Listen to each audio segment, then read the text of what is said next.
In the movie Passengers, humans hibernate for a 120-year voyage to a distant planet for a new life. We woke up 90 years too soon. Finding a habitable planet is not so far-fetched for Tiffany Kataria, a NASA scientist who studies planets that orbit another star, or exoplanets. The ultimate goal of studying exoplanets is to really find an Earth twin, to find some other planet out there that's Earth-like that maybe eventually we could colonize one day and explore. In the movie, the passengers travel on a rotating spaceship to create gravity. The idea is not just science fiction, says aerospace engineer John Bradford. So that's one of the main ways we're going to mitigate some of the challenges and things that come out in microgravity environment, damage to the human body in terms of bone demineralization and muscle atrophy. Having this artificial gravity solves those problems, and rotating it is the best way to do it, I think. As for hibernating in space, that's what Bradford's company, SpaceWorks Enterprises, is researching, with the hope that it could be used for human flight to Mars. One of the possible effects of spending time in space and long-term microgravity is intracranial pressure, which impairs an astronaut's vision. Bradford says that's something hibernation or human status can help, among other benefits. Actually cooling down the body, reducing the metabolism, reduces that intracranial pressure. It's one of the treatments here on Earth. We reduce the amount of food they need, amount of oxygen. We can put them in a very small space, as you see here. Bradford says his company would first start human status for 2 weeks. That 2 weeks is within current medical technology. It's limited data set, but that has been done before. But ultimately, to get the full benefits, we want to be able to go to 5 or 6 months.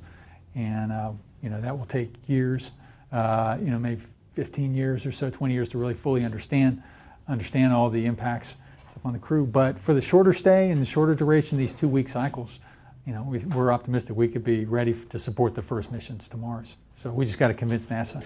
As for human space flights beyond Mars and our solar system, that's where science ends and the fiction begins. So the closest planet we know of it's actually close to an Earth mass. It's called Proxima Centauri b. Proxima Cen is 4.2 light years away, and so that's about 25 trillion miles from here. The Juno spacecraft is orbiting Jupiter at 1,000 miles per hour.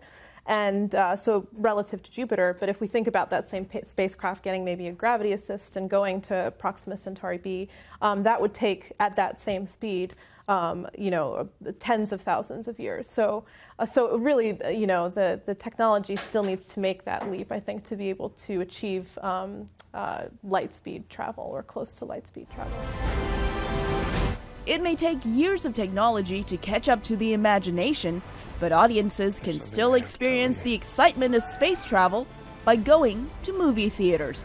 Elizabeth Lee, VOA News, Los Angeles. There's a reason we woke up early. Rocket transformuojasi, robotas ateivis.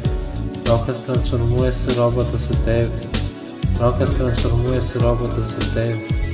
Rocket transformuojasi, robotas ateivis. Rocket transformuojasi, robotas ateivis. Rocket transformuojasi, robotas ateivis. Rocket transformuojasi, robotas ateivis. Rocket transformuojasi, robotas ateivis. Rocket transformuojasi, robotas ateivis.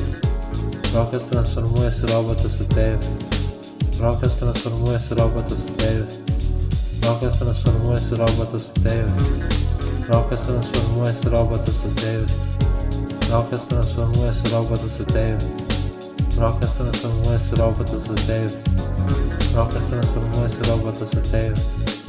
Rocket transformuojasi, robotas ateivis. Rocket transformuojasi, robotas ateivis. Rocket transformuojasi, robotas ateivis.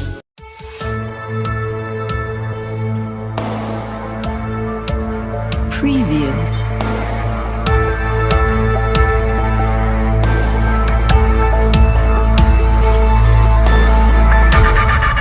Preview. Preview.